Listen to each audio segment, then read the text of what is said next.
oh my God, everyone has blonde hair and they yell songs at you, and it's like, let's go get a cute pic with the marble tabletops of our acai bowls and cappuccinos. Isn't that great, guys? like, come to our philanthropy event. Like, we're raising money for dogs. Like, so they just suck. They're really annoying. They're obnoxious. It's like Legally Blonde all over again, played in everyone's head.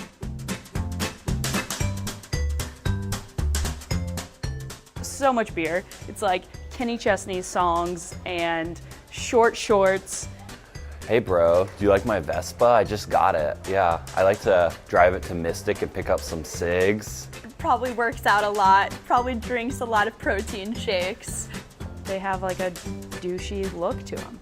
Oh bro, like, meet me at the gym. We're about to have so many gains.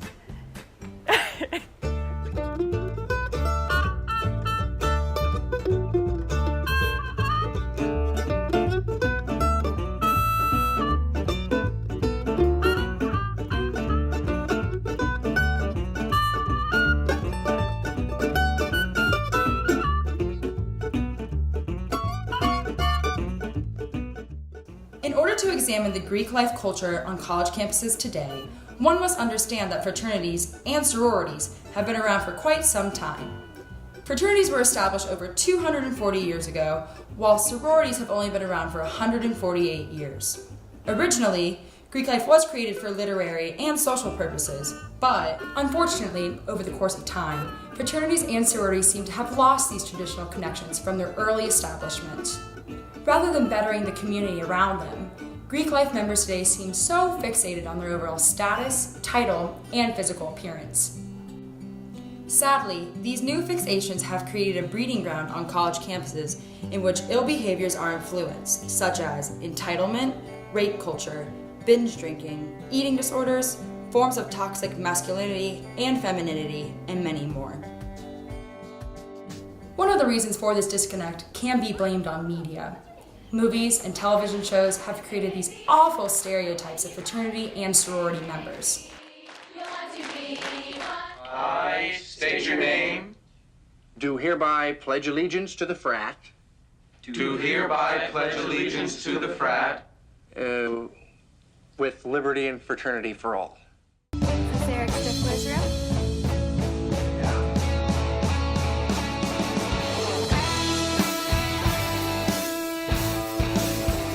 Welcome to college, boys. Media is partially to blame, but fraternities and sororities should be held accountable as well. Social media platforms such as YouTube, Instagram, and Facebook allow for Greek life to display their power, appearance, and wealth status, thus showing these negative stereotypes and reinforcing forms of hegemonic masculinity and femininity. Sadly, this has created an aggressive, competitive environment in which everyone feels an internal and external pressure to constantly one-up another. Martin and Hummer explain this concept as inter-fraternity rivalry. This rivalry fosters in-group identification and out-group hostility, meaning that people within Greek life stress pride of their membership and superiority over other fraternities and sororities as major goals.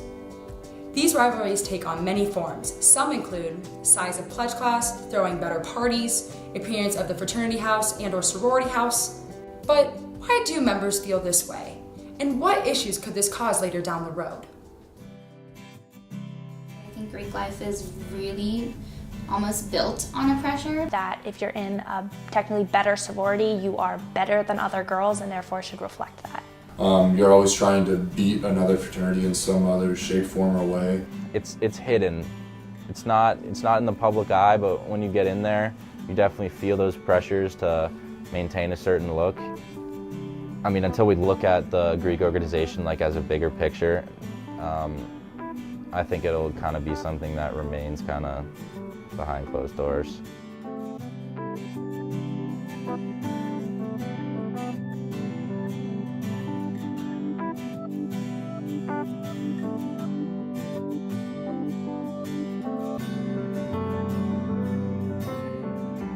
When I first got in and we had all these events and we had all these parties with all these other organizations and boys, I definitely was like, yeah, I gotta step up my game. Like, I would look at the girls around me and be like, am I the prettiest? Am I the ugliest? Am I the thinnest? Am I the fattest?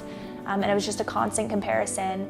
Also think that, yeah, surprisingly we do look the same. I never really thought about that. If I had gone through formal recruitment, I would have had blue-green hair. And I don't think either of the higher-up sororities have any girls with colored hair, especially full-colored hair.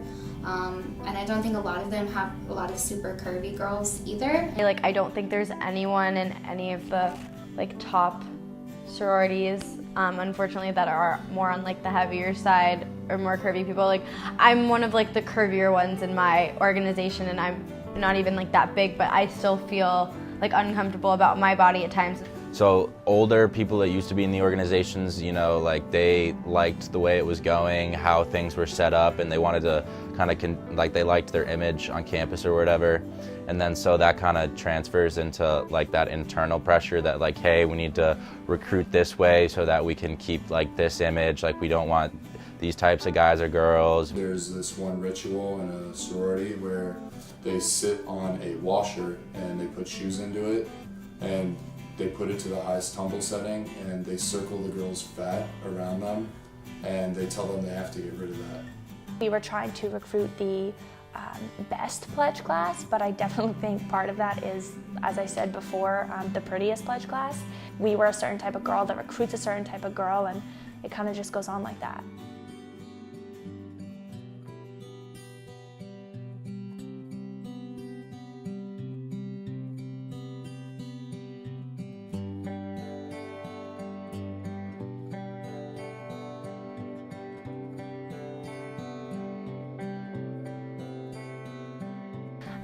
I think that a lot of us are struggling with our body image, even if we don't talk about it. And you see other girls and you're like, wow, they've lost so much weight, and then you have a jealousy of them, and then they feel good about themselves even if they haven't done it in a healthy way, so they keep it up. And then you want to do that too, and then other girls see you doing it, and then they want to do it, and it's like none of you are doing this in a healthy way, and you're all kind of tearing each other down sort of, but at the same time building each other up. I don't know, I feel like it's a very kind of vicious, sick circle.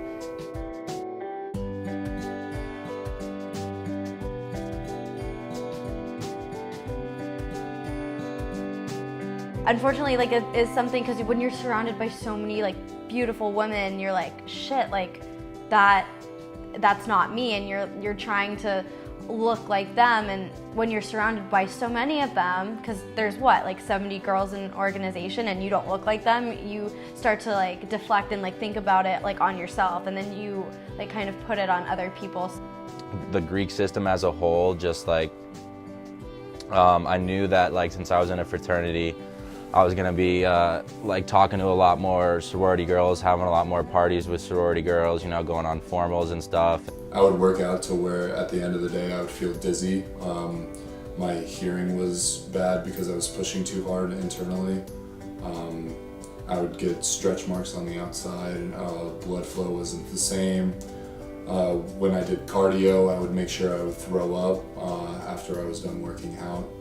My sophomore year, since I was heavier, I bought diet pills. Like, I took them, and it had such a negative effect on my body. I was so sick. I like went and like threw up because it's not made for people like me. When I see my other friends that are like using like the Weight Watchers app, or you know, the face like or body modifying apps, I'm like, we all look fine. Like, we're not, like, none of us are considered overweight, and the fact that we view ourselves as overweight is a huge issue.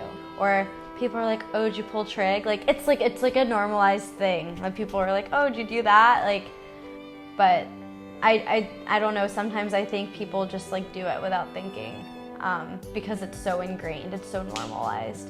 And people, like, if I talked about it with my friends, they would think it's normal too. Like, they wouldn't think it was anything out of the ordinary. It's not completely an eating disorder, but it's like borderline to that point that if there was an eating disorder, I don't think any of my friends would be able to recognize the difference. Or girls doing drugs, saying that they've lost so much weight and then being proud of it. You know, they've lost so much weight because they're on the Coke diet or they're on the Adderall diet.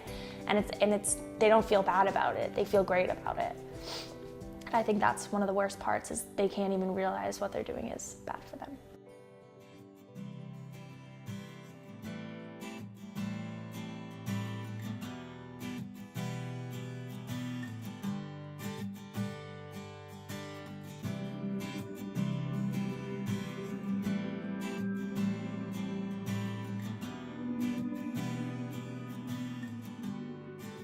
it's backwards these days, but you know, our whole life we've been told to like compliment women and like praise women.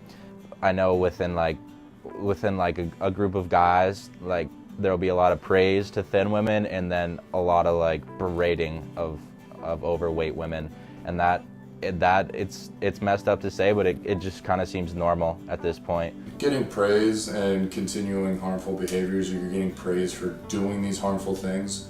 So you either stay doing the harmful things or you amp it up and just do even more. Anytime anyone told me I was pretty, I was going to keep doing what I was doing, whether it was going to hurt me or not. I wanted that. I wanted that praise. I wanted that like. I wanted that retweet.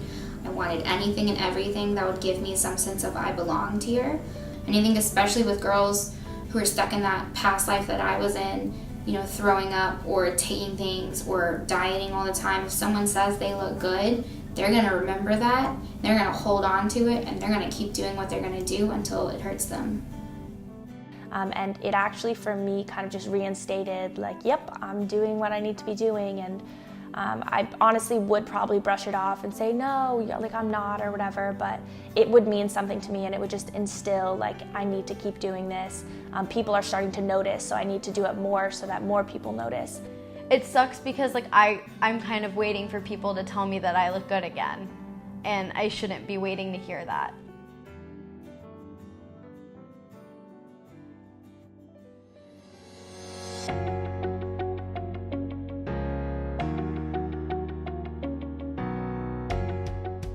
I think that Greek organizations, since they do make such an impact, they could definitely handle things differently.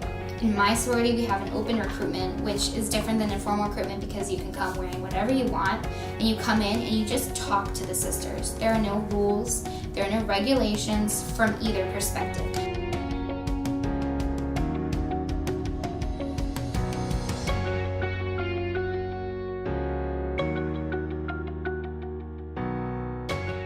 Trying to recruit people that are more interesting, or maybe not even interesting yet, but they have that potential to, you know, be developed and really let their light shine.